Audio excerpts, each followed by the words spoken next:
Assalamualaikum warahmatullahi wabarakatuh. Di sini saya akan memaparkan tugas 2 individual agenda 2 pada Latsar CPNS tahun 2021 BPSDMD Provinsi Kalimantan Selatan. Tugas ini berupa learning journal mengenai etika publik dan komitmen mutu. Sebelumnya, perkenalkan, nama saya Sri Mulyani SPD, NDH 31, kelompok 4 pada angkatan 20.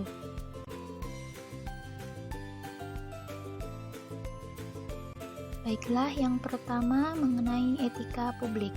Di sini ada pengertian etika, etika publik, dan kode etik. Yang pertama, etika.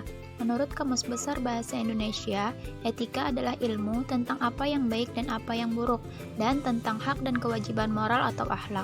Kemudian etika publik yaitu refleksi atau gambaran tentang standar atau norma yang menentukan apa yang baik dan buruk, benar dan salah, terkait perilaku, tindakan, atau keputusan untuk mengarahkan kebijakan publik dalam menjalankan tanggung jawab sebagai pelayan publik. Kemudian kode etik. Kode etik merupakan peraturan yang sengaja dibuat berdasarkan norma-norma untuk suatu kelompok tertentu sebagai landasan yang mengatur tingkah laku sehari-hari di masyarakat maupun di tempat kerja dalam rangka menjaga martabat dan kehormatan ASN. Kemudian kode etik ASN. Kode etik ASN ada 12. Yang pertama, melaksanakan tugasnya dengan jujur, bertanggung jawab, dan berintegritas tinggi. Kedua, melaksanakan tugasnya dengan cermat dan disiplin. Yang ketiga, melayani dengan sikap hormat, sopan, dan tanpa tekanan. Keempat, melaksanakan tugasnya sesuai dengan peraturan perundangan yang berlaku. Kelima, melaksanakan tugasnya sesuai dengan perintah atasan atau pejabat yang berwenang sejauh tidak bertentangan dengan ketentuan peraturan perundang-undangan dan etika pemerintahan. Keenam, menjaga kerahasiaan yang menyangkut kebijakan negara. Ketujuh, menggunakan kekayaan dan barang milik negara secara bertanggung jawab, efektif, dan efisien. Kedelapan, menjaga agar tidak terjadi konflik kepentingan dalam melaksanakan tugasnya. Kesembilan, memberikan informasi secara benar dan tidak menyesatkan kepada pihak lain yang memerlukan informasi terkait kepentingan kedinasan. Kesepuluh, tidak menyalahgunakan informasi intara negara, tugas, status, kekuasaan, dan jabatannya untuk mendapat atau mencari keuntungan atau manfaat bagi diri sendiri atau untuk orang lain. 11. Memegang teguh nilai dasar ASN dan selalu menjaga reputasi dan integritas ASN. 12. Melaksanakan ketentuan peraturan perundang-undangan mengenai disiplin pegawai ASN. Selanjutnya ada nilai dasar etika publik. Nilai dasar etika publik ada 14. Yang pertama, memegang teguh nilai-nilai dalam ideologi negara Pancasila. Kedua, setia dan mempertahankan Undang-Undang Dasar Negara Kesatuan Republik Indonesia tahun 1945. Tiga, menjalankan tugas secara profesional dan tidak berpihak. 4. Membuat keputusan berdasarkan prinsip keahlian. 5. Menciptakan lingkungan kerja yang non-diskriminatif. 6. Memelihara dan menjunjung tinggi standar etika luhur. 7. Mempertanggungjawabkan tindakan dan kinerjanya kepada publik. 8. Memiliki kemampuan dalam melaksanakan kebijakan dan program pemerintah. 9. Memberikan layanan kepada publik secara jujur, tanggap, cepat, tepat, akurat, berdaya guna, berhasil guna, dan santun. 10. Mengutamakan kepemimpinan berkualitas tinggi. 11. Menghargai komunikasi, konsultasi, dan kerjasama.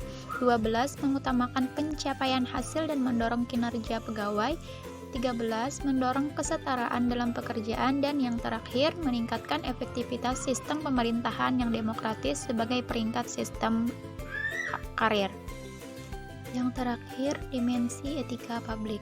Dimensi etika publik ada 3. Yang pertama, dimensi kualitas pelayanan publik.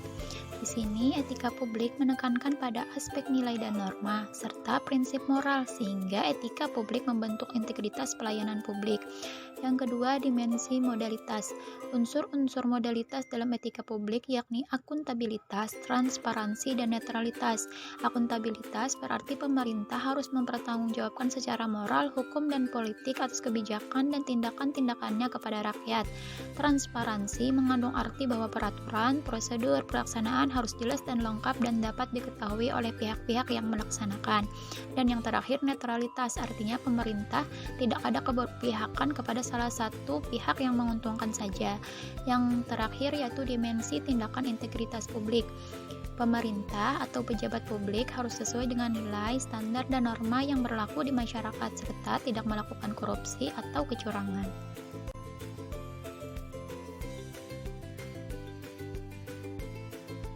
Kemudian komitmen mutu. Yang pertama, konsepsi dasar. Konsepsi dasar yang pertama terkait efektivitas. Apa sih efektivitas itu? Jadi, efektivitas itu terkait dengan tingkat ketercapaian target atau tujuan. Dikatakan efektif jika tujuan dapat tercapai. Apabila tujuan tidak tercapai, maka tidak bisa dikatakan efektif. Kemudian efisiensi. Efisiensi terkait dengan penggunaan sumber daya. Bagaimana sumber daya yang digunakan, baik itu terkait kualitas, waktu, dan lain sebagainya. Semakin sedikit sumber daya, maka akan semakin efisien dengan catatan tujuan tadi tercapai. Kemudian inovasi.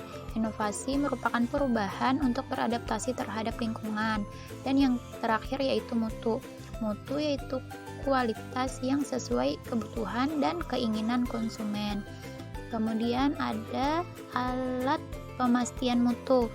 Alat pemastian mutu pelanggan menurut Osborne dan Plastick tahun 2000 halaman 175 ada 6. Yang pertama yaitu standar pelayanan pelanggan. Standar mutu misalnya pelanggan menunggu tidak lebih dari 5 menit dalam antrian.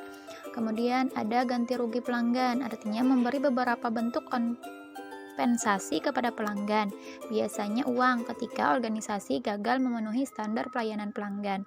Kemudian yang ketiga, jaminan mutu, komitmen organisasi untuk mengembalikan seluruh uang yang dikeluarkan pelanggan atau memberi pelayanan pengganti gratis jika pelanggan tidak puas terhadap pelayanan yang diterimanya.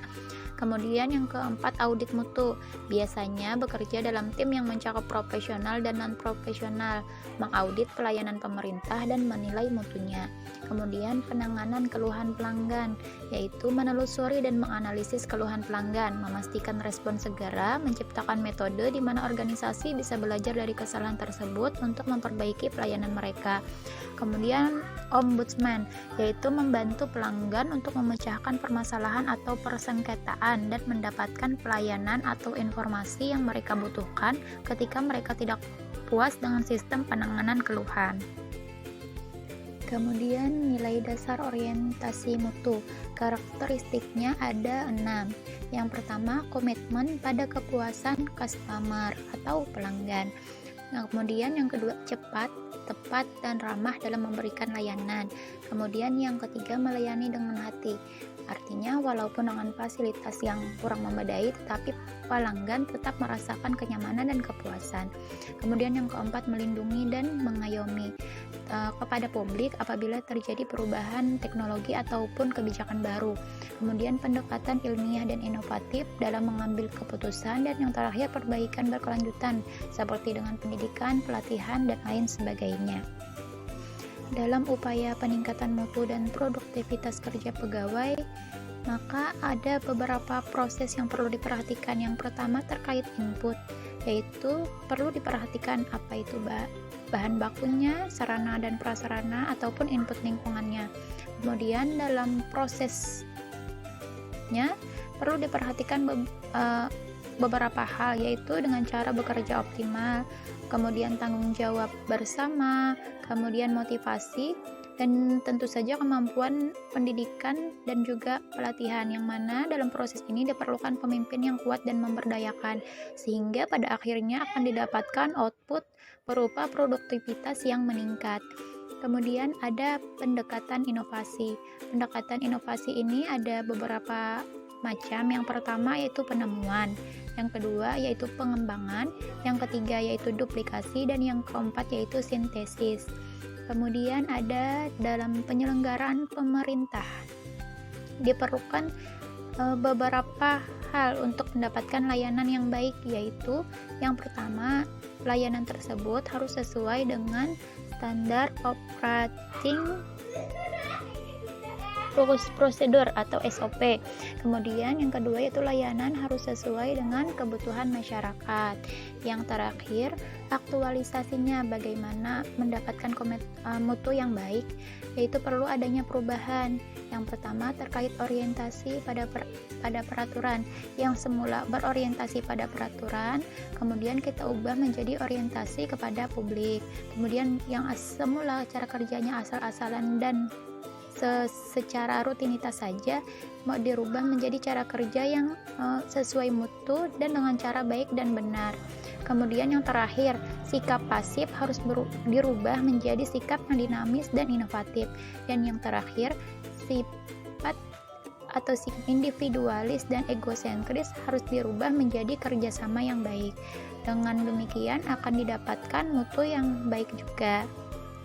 Demikian presentasi dari saya. Semoga bermanfaat bagi kalian semua. Atas perhatiannya saya ucapkan terima kasih.